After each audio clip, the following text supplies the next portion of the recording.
प्यारे बच्चों, स्नेहाशीष। आज हिंदी पठन पाठन की श्रृंखला को बढ़ाते हुए मैं आज उपस्थित हूँ आप लोगों की हिंदी विषयाचार्य। तो चलो बच्चों, जैसा कि अभी आप पिछले दिनों कैदी और कोकिला नामक पाठ पढ़ रहे थे, जिसकी रचना की है माखनलाल चतुर्वेदी जी ने। आपको ज्ञात भी है, आपने जीवन परिचय भी लिखा होगा और जो व्याख्या पढ़ाई थी प्रथम काव्यांश की, उसकी व्याख्या भी पढ़ी होगी। तो चलो आज नए पद्यांश की ओर बढ़ते हैं। उसकी मैं व्याख्या बताऊंगी ससंदर्भ, और उसके अर्थ ग्रहण संबंधी प्रश्नोत्तरों पर भी प्रकाश डालूंगी और आप उसको देख करके भली भांति सुन करके लिखेंगे। तो चलो आप पाठ्यपुस्तक निकालें समस्त बच्चे, कि बिना पाठ्यपुस्तक के आप व्याख्या केवल सुनने मात्र से नहीं समझ में आएगा। जब तक आपके हाथ में पाठ्यपुस्तक नहीं होगी आप देख के पढ़ेंगे। यद्यपि मैं PDF के माध्यम से बच्चों भेज रही हूँ, आप उसको भली भांति देखेंगे समझेंगे। तो चलो पाठ्यपुस्तक की ओर बढ़ रहे हैं, आप पाठ्यपुस्तक निकालें। तो चलो बच्चों, किताब खोल ली होगी आप लोगों ने। मैं कविता पढ़ती हूँ, यानी उसका दूसरा है जो संकेत, यानी दूसरा पद्यांश ध्यान देंगे। मैंने बता भी दिया है, देख भी रहे होंगे आप लोग। तो चलो मैं पढ़ती हूँ, आप सुने ध्यान से और किताब भी रखेंगे। क्यों हुक पड़ी वेदना बोझ वाली सी, कोकिल बोलो तो क्या लूटा मृदुल वैभव की रखवाली सी, कोकिल बोलो तो क्या हुई बावली अर्धरात्रि को चीखी, कोकिल बोलो तो किस दावानल की ज्वालाएं हैं दीखी, कोकिल बोलो तो जो ये पद्यांश हुआ, जैसा कि आप हमेशा से लिखते हैं, सबसे पहले आप संकेत लिखते हैं। जो मैंने बोला पूरा पद्यांश नहीं उतारते, संकेत लिखते हैं। तो ध्यान दें बच्चों, आपकी सुविधा हेतु मैं कुछ शब्दार्थों पर भी प्रकाश डालती हूँ ताकि आपको भावार्थ अच्छी तरह से समझ में आ जाए। तो मैं कुछ शब्दार्थ बताऊंगी बच्चों, आप ध्यान से सुनेंगे। यद्यपि शब्दार्थ लिखना नहीं है, केवल समझना है। तो मैं कुछ शब्दार्थ बताऊंगी, आप ध्यान देंगे और सुनेंगे। तो मैं कुछ शब्दार्थों पर प्रकाश डालूंगी। जैसे बच्चों, पहला शब्द है हुक पड़ी। ध्यान दे रहे होंगे क्या है। जैसे पहला शब्द है ये हुक पड़ी, हुक पड़ी है ना, तो इसका अर्थ हुआ चीख पड़ी, यानी दर्द भरी आवाज़ में बोली। हुक से मतलब क्या होगा, दर्द भरी आवाज़ में बोली, यानी हुक पड़ी, चीख पड़ी। अगला शब्द आता है बच्चों वेदना। ध्यान में क्या है, वेदना। वेदना का मतलब पीड़ा। कहते हैं क्या वेदना है कि नहीं, पीड़ा। समझे होंगे शब्दार्थ। अगला शब्दार्थ में बच्चों ध्यान दें, मृदुल है। शब्दार्थ क्या आया इसमें, मृदुल, जिसका अर्थ है मृदुल माने मधुर, मीठा। कहते हैं उसकी आवाज़ बड़ी मृदुल है, यानी मीठी आवाज़। तो कोयल की आवाज़ कैसी होती, मृदुल। तो मृदुल माने मधुर या मीठा। मृदुल यानी मीठा या मधुर, है ना, मीठा। फिर ध्यान दें, अगला शब्दार्थ है वैभव। अगला शब्द क्या आता है, वैभव। वैभव का मतलब ऐश्वर्य धन दौलत। वैभव का मतलब ऐश्वर्य धन दौलत। इसी तरह बच्चों अगला शब्द एक है रखवाली। ध्यान दे रहे होंगे, अगला शब्द क्या है, रखवाली। अगला शब्द है रखवाली, जिसका मतलब है रक्षा करना। रखवाली माने रक्षा करना। अगला शब्दार्थ शब्द ध्यान दें, बावली। क्या हुई बावली। बावली मतलब एक प्रकार से पागलपन। बावली माने पगली, पागलपन। कोयल के लिए कहा गया क्या हुई बावली।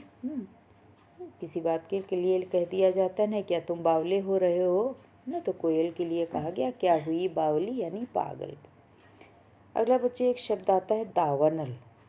इससे आप परिचित भी होंगे। दावानल शब्द का अर्थ संभवतः आता होगा, फिर भी मैं आपको बता रही हूँ। दावानल का अर्थ है जंगल में अपने आप लगने वाली आग। बोला दावानल, अनल माने आग। तो दावानल यानी जंगल में अपने आप लगने वाली आग को क्या कहते हैं, दावानल। फिर अगला शब्द है ज्वालाएं। ज्वालाएं दिखी। ज्वालाएं मतलब आग की लपटें। ज्वालाएं से मतलब आग की लपटें, आग की लपटें ना। ज्वालाएं से मतलब आग की लपटें। ध्यान दे रहे होंगे बच्चों। तो इस तरह कुछ शब्द हुए जिनका मैंने अर्थ बताया। आपको समझ में आएगा जब आप भावार्थ पढ़ेंगे। तो चलें आगे बढ़ते हैं। अब आप क्या पढ़ते हैं इसके बाद? संदर्भ ना। तो संदर्भ तो आपको पता ही है कैसे लिखते हैं। सबसे पहले आप क्या लिखेंगे? संदर्भ। फिर डालेंगे संदर्भ। संदर्भ में प्रस्तुत पद्यावतरण या प्रस्तुत काव्य पंक्तियाँ या प्रस्तुत पद्यांश हमारी पाठ्य पुस्तक ना क्षितिज के किस पाठ से लिया गया है? कैदी और कोकिला नामक पाठ से अवतरित है, जिसकी रचना की है श्री माखनलाल चतुर्वेदी जी ने, राष्ट्रकवि माखनलाल चतुर्वेदी जी ने। फिर इसके बाद आप क्या लिखते हैं? संदर्भ लिख चुकते हैं तो फिर क्या लिखते हैं? प्रसंग। इसके बाद लिखते हैं प्रसंग। तो चलो फिर इसके बाद मैं प्रसंग आपको बताती हूँ कि जो पंक्तियाँ मैंने पढ़ी उसका प्रसंग क्या हुआ। तो ध्यान दें बच्चों कि जैसा कि आपको ज्ञात ही है, पहले भी मैंने बताया था आपको सारांश में भी और व्याख्या करते भी, कि कवि को अंग्रेजी सरकार ने स्वतंत्रता आंदोलन में भाग लेने के कारण कारागृह में बंदी कर दिया था। कहाँ बंदी कर दिया था? कारागृह यानी जेल में बंद कर दिया था। कवि वहाँ की यातनाओं और कष्टों से परेशान था और उसके कारण वो सारी रात जागता रहता था। कवि आधी रात के समय कूकने वाली कोयल को संबोधित करते हुए उसके कष्टों के बारे में पूछता है। कवि कोयल से प्रश्न करता है, उसके कष्टों के बारे में पूछ रहा है। तो ध्यान दें, इसके बाद बच्चों क्या लिखते हैं? ध्यान देंगे।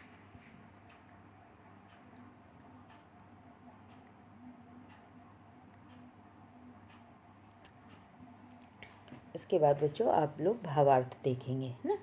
मैं भावार्थ बताऊंगी आपको, भावार्थ पढ़ेंगे। भावार्थ पे चलें बच्चों, भावार्थ बता रही हूँ आपको। तो ध्यान दें बच्चों, अब क्या लिखेंगे? भावार्थ। क्या लिखेंगे? भावार्थ। अब मैं पंक्तियाँ पढ़ूंगी, आप अच्छी तरह से भावार्थ, इसको व्याख्या भी कहेंगे, भावार्थ कहो या व्याख्या, एक ही शब्द। भावार्थ कहेंगे या व्याख्या है, आप दोनों का एक ही समझेंगे। तो ध्यान दें बच्चों कि प्रस्तुत पंक्तियों में यानी क्यों हुक पड़ी वेदना बोझ वाली सी, कोकिल बोलो तो। कारागृह में बंदी कवि कोयल की वेदनापूर्ण आवाज़ सुनकर पूछता है कि हे कोयल, तुम इस तरह वेदना से भरी, वेदना पूछा कि ना, वेदना यानी पीड़ा से भरी यानी कसक भरी, वेदना से भरी नहीं, पीड़ा से भरी यानी कसक भरी आवाज़ में क्यों बोल रही हो? क्योंकि कोयल आधी रात में बोल रही थी। तो उस समय कवि कोयल से प्रश्न करता है कि हे कोयल, तुम इस तरह वेदना से भरी कसक भरी आवाज़ यानी पीड़ा भरी दर्द भरी आवाज़ में क्यों बोल रही हो? कुछ बोलो तो, कुछ बताओ तो सही। क्या लुटा? तुम्हारा क्या लुट गया? कवि प्रश्न कर रहा है कोयल से कि तुम्हारा क्या लुट गया है। ध्यान दे रहे हैं? मृदुल वैभव की रखवाली सी, मृदुल वैभव की रखवाली सी कोयल बोलो तो। प्रश्न कर रहा है कवि कि हे कोयल, तुम कुछ तो बताओ, तुम्हारा क्या लुट गया है जिसके कारण तुम बोल रही हो? तुम्हारे कंठ की मधुर आवाज़ सुनकर यही लगता है कि ईश्वर ने तुम्हें ही मधुर वैभव की रखवाली यानी उसकी समृद्धि ऐश्वर्य, वैभव मतलब समृद्धि ऐश्वर्य की रखवाली का दायित्व सौंपा है। मधुर वैभव की रखवाली सी, कोयल को क्या बताया गया है कि तुम ही मृदुल वैभव की रखवाली करने वाली हो। ईश्वर ने तुम्हें ही संसार के मृदुल वैभव की समृद्धि की ऐश्वर्य की रखवाली करने का भार सौंपा है। तो हे कोयल, बताओ कि तुम क्या कहना चाहती हो? तुम्हारे स्वर में क्या पीड़ा है? क्यों इतनी पीड़ा है? तो तुम कुछ तो बताओ, बोलो तो। कभी पूछ रहा है बार बार कोयल से कि हे कोयल, है कि तुम तो संसार की मृदुल वैभव रखवाली करने वाली हो, उसकी मिठास की रखवाली करने वाली हो, समृद्ध ऐश्वर्य की रखवाली करने वाली हो। तो तुम इस समय क्यों इस पीड़ा भरी आवाज़ में बोल रही हो? तुम क्या कहना चाहती हो? तुम्हारे स्वर में इतनी क्या पीड़ा है, वो तुम बताओ। कवि कोयल से प्रश्न कर रहा है। समझ में आ रहा होगा बच्चों। अगली पंक्ति है, ध्यान देंगे। अगली पंक्ति की ओर बढ़ें। क्या हुई बावली अर्धरात्रि को चीखी, कोकिल बोलो तो। क्या हुई बावली अर्धरात्रि को चीखी, कोकिल बोलो तो। ध्यान देंगे क्या पूछा है कवि ने, फिर से ध्यान देंगे। क्या हुई बावली, है ना, और यहाँ तक है कोकिल बोलो तो, यहाँ तक पहले देखेंगे। क्या हुई बावली अर्धरात्रि को चीखी, कोकिल बोलो तो। कवि कोयल से पूछता है कि हे कोयल, तुम्हारे स्वर को सुनकर मेरे मन में अनेक प्रश्न उठ रहे हैं कि तुम इस तरह आधी रात में बावली सी, कुछ कहा गया कि तुम बिल्कुल पागलों की भांति, पगली होकर ना, बावली होकर पागलों की भांति, बावली बताया पगली ना, बावली हो की भांति तुम क्यों चीख रही हो। जैसे पागल लोग होते हैं ना, कहते चिल्लाने रहे, चीख रहे हैं कि, तो तुम बावली होकर पागलों की भांति क्यों चीख रही हो। आगे कवि कहता है तुम कुछ तो बताओ, क्या तुम हम कैदियों के लिए कोई संदेशा लेकर आई हो। कवि सोच रहा है, मन में सोच रहा है कवि, क्या तुम मेरे लिए कोई संदेशा लेकर आई हो। कोयल से प्रश्न करता है, जो तुम इतनी रात में असमय में कूक कर कौन सा संदेशा देना चाहती हो हम कैदियों को। कवि पूछ रहा है, आगे कहता है, क्या तुमने अपना मानसिक संतुलन खो दिया है। कहता है क्या तुमने अपना मानसिक संतुलन खो दिया है, मानसिक संतुलन। कवि कहता है क्या तुमने अपना मानसिक संतुलन खो दिया है, जो तुम इतनी अर्धरात्रि में चीख रही हो। और आगे वो कहता है क्योंकि तुम इतनी रात में कूकना क्यों प्रारंभ कर दिया है, ऐसा क्या कारण है, तुम क्या संदेशा देना चाहती हो। तो इसलिए हे कोयल, तुम कुछ तो बताओ। कवि प्रश्न कर रहा है कोयल से कि हे कोयल, तुम कुछ तो बताओ, कोयल बोलो तो। कवि क्या कहता है, अर्धरात्रि को चीखी कोकिल बोलो तो। तुम आधी रात्रि में कौन सा ऐसा कारण बन पड़ा है जो आधी रात्रि में चीख रही हो, वो बताओ। समझ में आ रहा होगा बच्चों, ध्यान से सुन रहे होंगे। अगली पंक्तियां हैं, किस दावानल की, ध्यान देंगे, किस दावानल की ज्वालाएं हैं दीखी, कोकिल बोलो तो। यहाँ से ध्यान दें, किस दावानल की ज्वालाएं हैं दीखी, कोकिल बोलो तो। कोई प्रश्न कर रहा है कोयल से कि ध्यान देंगे, किस दावानल की ज्वालाएं हैं दीखी कि हे कोयल, क्या तुमने दावानल, अभी जैसा कि मैंने बताया कि जंगल की आग, कि हे कोयल, क्या तुमने जंगल की आग की ज्वाला देख ली है, वहाँ की आग देख ली है, जंगल की आग देख ली है, जिससे तुम डरकर अचानक आधी रात में चीख पड़ी हो। कि कहते क्या तुमने आग की भयंकरता देख ली है, जंगल की आग की कोई भयावहता देख ली है, जिससे डर करके तुम इतनी आधी रात में चीख पड़ी हो, तुम्हारी हुक निकल पड़ी है, तुम्हारी चीख निकल पड़ी है। तो इसलिए हे कोयल, तुम कुछ बताओ तो। प्रश्न करता है कि कोयल बोलो तो, तुम कुछ बताओ तो सही कि क्या ऐसा कारण हो गया है जो तुम आधी रात्रि को चीख पड़ी हो। तो इस तरह बच्चों कवि कोयल से प्रश्न करता है और पूछता है कि क्या कारण है जो तुम इतनी रात में वेदना भरी आवाज़ में बोल रही हो। तो बच्चों ये व्याख्या का समझ में आई होगी आपको अच्छी तरह से। तो इसके बाद मैं आपको काव्यगत सौंदर्य बताऊंगी। जैसा कि बच्चों अभी तक मैं आपको बता भी रही थी, पिछली बार भी बताया था कि काव्यगत सौंदर्य कैसे लिखते हैं। जब आप सबसे पहले संकेत डालेंगे, फिर संदर्भ लिखेंगे, फिर प्रसंग लिखेंगे, फिर भावार्थ लिखेंगे यानी व्याख्या लिखेंगे, फिर इसके बाद क्या लिखेंगे, काव्यगत सौंदर्य। जब इतना सब कुछ लिख पढ़ते हैं तो क्या हेडिंग डालते हैं, काव्यगत सौंदर्य लिखते हैं। तो चलो काव्यगत सौंदर्य मैं बताती हूँ आपको किन काव्य पंक्तियों में कौन सा काव्यगत सौंदर्य है। तो चलिए बढ़ते हैं काव्यगत सौंदर्य की ओर। हाँ तो बच्चों जैसा कि मैं बता रही थी, आप काव्यगत सौंदर्य बताऊंगी। काव्यगत सौंदर्य यानी उन पंक्तियों में कौन कौन सा सौंदर्य है। काव्यगत सौंदर्य में क्या लिखते हैं, भाषा, शैली, अलंकार, छंद क्या प्रयुक्त हुआ है, ये आप लिखते हैं।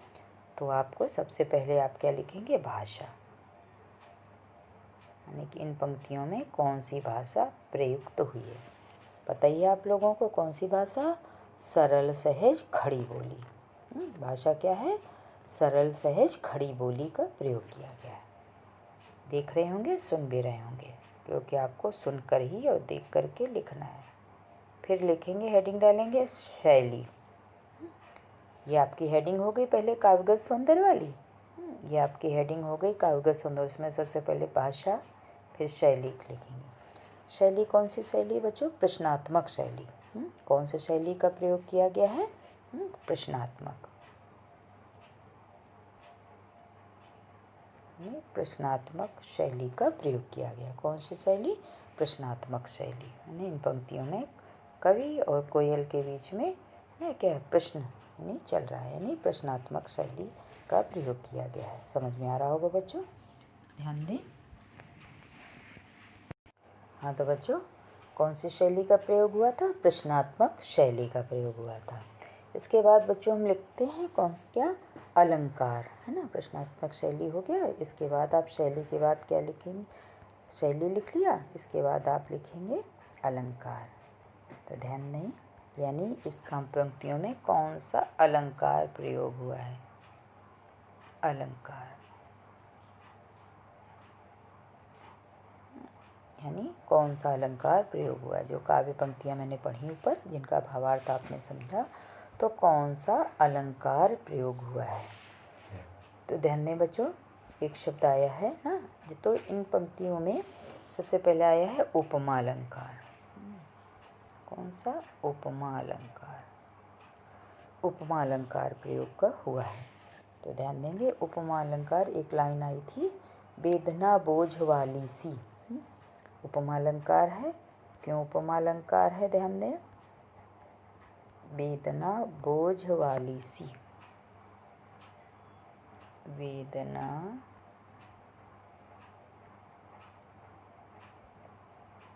बोझ वाली सी।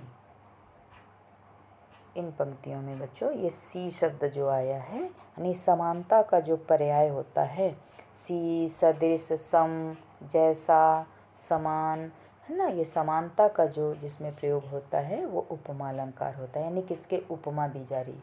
तो वेदना बोझ वाली सी, इसमें कौन सा अलंकार हो गया, सी शब्द का प्रयोग हुआ है, इसलिए कौन सा अलंकार हो गया, उपमा अलंकार। आप लिखेंगे उपमा अलंकार। समझ में आ रहा होगा। अगला बच्चों अलंकार इसमें आया है, ध्यान देंगे, मानवीकरण। एक तो उपमा अलंकार हो गया, और दूसरा अलंकारों में ध्यान देंगे, दूसरा अलंकारों में क्या आया, मानवीकरण। अलंकार में था, अलंकार समझ रहे हैं, दूसरा आया इसमें मानवीकरण। मानवीकरण,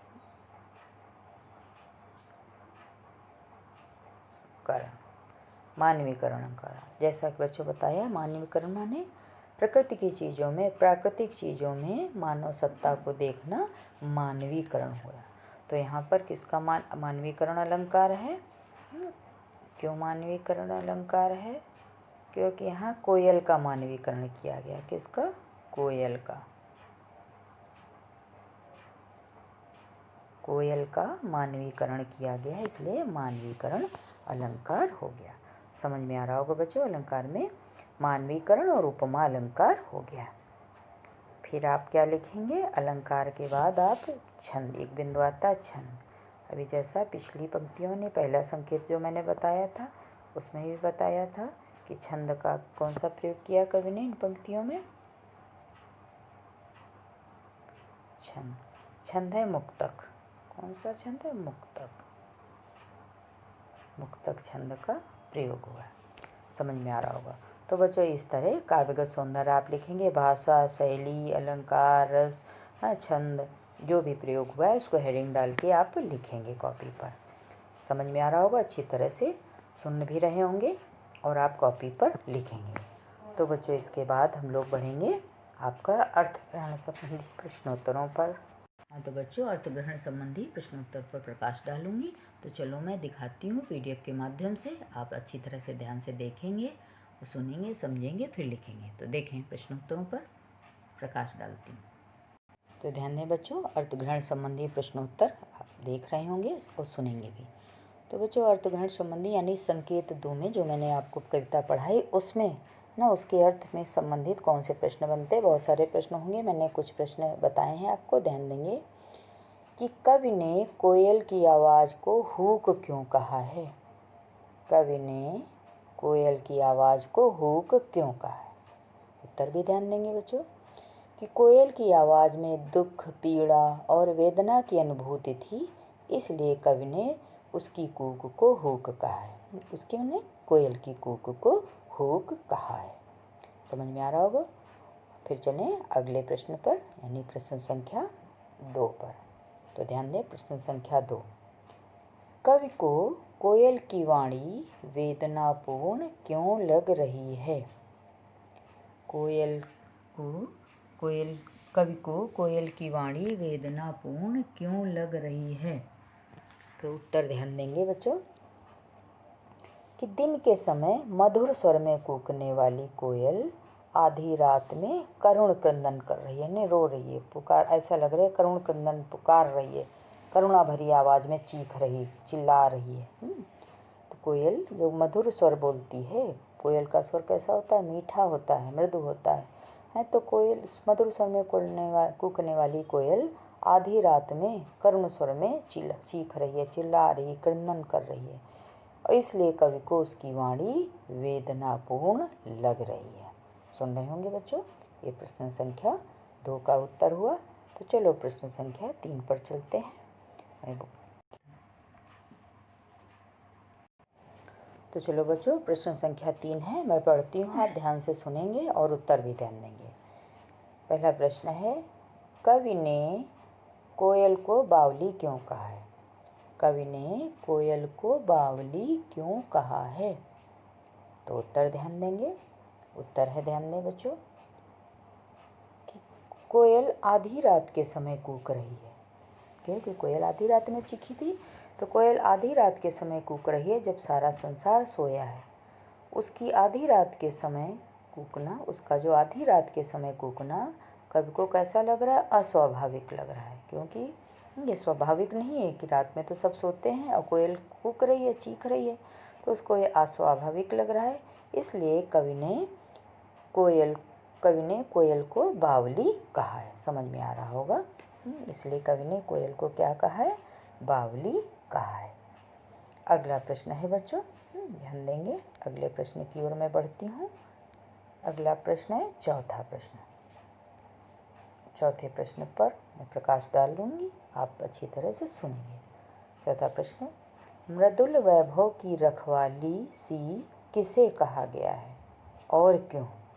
मृदुल वैभव की रखवाली सी किसे कहा गया है और क्यों। प्रश्न देख रहे होंगे, मृदुल वैभव की रखवाली सी किसे कहा गया है और क्यों। तो उत्तर पे ध्यान दें बच्चों। ध्यान दें, कोयल को मृदुल वैभव की रखवाली सी कहा गया है क्योंकि बच्चों वो अपने कोमल कंठ से मधुरता और सरसता की रक्षा करती है। कि संसार में ना मधुरता और सरसता की रक्षा करती, उसकी रखवाली करती है, इसीलिए उसे मृदुल वैभव की रखवाली सी कहा गया है। क्योंकि जो उसकी मिठास है, कोमलता है, सरसता है, समरसता, उसकी क्या करती, रक्षा करती, रखवाली करती है, इसलिए उसे मृदुल वैभव की रखवाली कहा गया है। तो बच्चों समझ में आ रहा होगा। हाँ तो बच्चों, अभी तक आपने 4 प्रश्नों के उत्तर सुने होंगे। प्रश्न संख्या 4 तक मैंने बताया, आप लोगों को हर प्रश्न के उत्तर भली भांति समझ में आ गए होंगे। हाँ तो बच्चों, 5वां प्रश्न है, मैं पढ़ रही हूँ, आप अच्छी तरह सुनेंगे। वेदना बोझ वाली सी तथा मृदुल वैभव की रखवाली सी में कौन सा अलंकार प्रयुक्त है। देखो बच्चों, अभी मैंने काव्यगत सौंदर्य में भी बताया था कि समानता सूचक शब्दों का जिसमें प्रयोग होता है वहाँ कौन सा अलंकार होता है, उपमा अलंकार। वेदना बोझ वाली सी यानी समानता का पर्याय है, और मृदुल वैभव की रखवाली सी, है ना। ये इसमें भी सी शब्द होता है, वह समानता का सूचक है। किसका? समानता का सूचक है सी ना। इसमें हो गया रखवाली सी, इसमें इसलिए उपमा अलंकार है। कौन सा है? उपर्युक्त दोनों कथनों में क्या बताया मैंने? उपमा अलंकार प्रयुक्त है। इसलिए उपमेय में उपमान की समानता जहाँ बताई जाए वहाँ पर उपमा अलंकार होता है, और जिसमें इसके वाचक शब्द ना सदृश, सम, समान, तुलना जिससे की जाती है वो होते हैं। तो इस तरह बच्चों इस प्रश्न संख्या 5 का उत्तर हुआ। अगला प्रश्न है, बढ़ते हैं अगले प्रश्न की ओर। प्रश्न संख्या 6। प्रश्न संख्या 6, दावानल की ज्वालाएं से क्या आशय है? दावानल की ज्वालाएं से क्या आशय है? कहने का तात्पर्य बच्चों, यद्यपि दावानल की ज्वालाएं, दावानल तो होता है जंगल की आग, लेकिन प्रस्तुत पाठ में दावानल की ज्वालाएं किसे कहा गया है, क्या आशय है? पाठ के आधार पर पूछा गया है कि दावानल की ज्वालाएं से क्या आशय है, क्या मतलब है। समझ में आ रहा होगा बच्चों? आशय है। अब ध्यान देंगे। हाँ, तो ध्यान दें बच्चों। दावानल की ज्वालाएं से क्या आशय मैंने बताया। तो दावानल की ज्वालाएं का आशय है अत्यधिक दुख तथा अंग्रेजी सरकार के शोषण एवं की यातनाएं।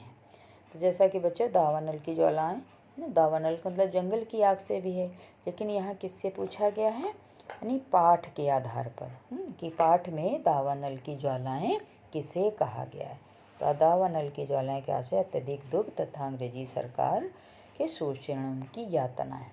क्योंकि कोयल के लिए क्या कहा कि कोयल लगता है ये देख आई है, कवि ने क्या किया, क्या तुम दावानल की ज्वालाएं देख के आई हो, जो कोई संदेशा देने आई हो। यानी अंग्रेजी सरकार के शोषण या उनकी यातना भरे जीवन को, क्योंकि वो यातनाएं देते थे कैदियों को और भारतीय लोगों को। तो कहती क्या तुम उनके शोषण को देख आई हो, क्या तुम उनके यातनाओं को देख आई हो, जो तो आज संदेशा देने के लिए आई हो।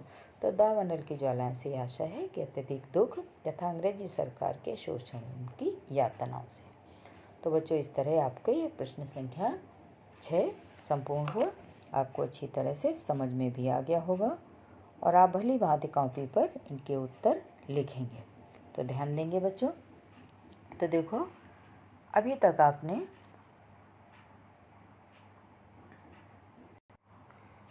बच्चों आपने विधिवत व्याख्या पढ़ी, सुनी, समझी, और अब आपको कॉपी पर भी लिखना है। तो ध्यान दें, सबसे पहले क्या लिखेंगे?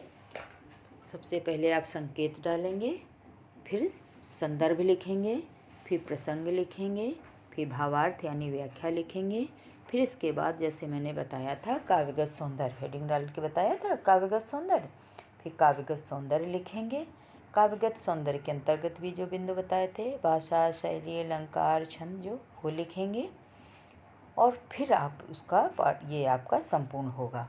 तो आप विधिवत लिखेंगे, प्रत्येक बच्चे को लिखना अनिवार्य है, तभी आपका ये पूरा हो पाएगा। और ध्यान दें, अर्थग्रहण संबंधी प्रश्नोत्तर और भी आ सकते हैं, जरूरी नहीं है कि जो मैं बोल रही हूँ वही प्रश्न, यानी अर्थ से संबंधित कोई भी प्रश्न हो सकते हैं जिनको आपको देने होंगे उत्तर। प्रश्न कोई भी बनाया जा सकता है, यानी आपको अगर भावार्थ भली भांति आता है तो आप प्रश्नों के उत्तर आप अच्छी तरह से कर लेंगे। तो भावार्थ आप भली भांति सुनकर अनिवार्य रूप से लिखेंगे कॉपी पर और तैयारी करेंगे, क्योंकि व्याख्या की आती भी है पूछ, और उससे प्रश्न भी आते हैं। तो आप अच्छी तरह से करेंगे और निरीक्षण के लिए भी समस्त बच्चे भेजेंगे।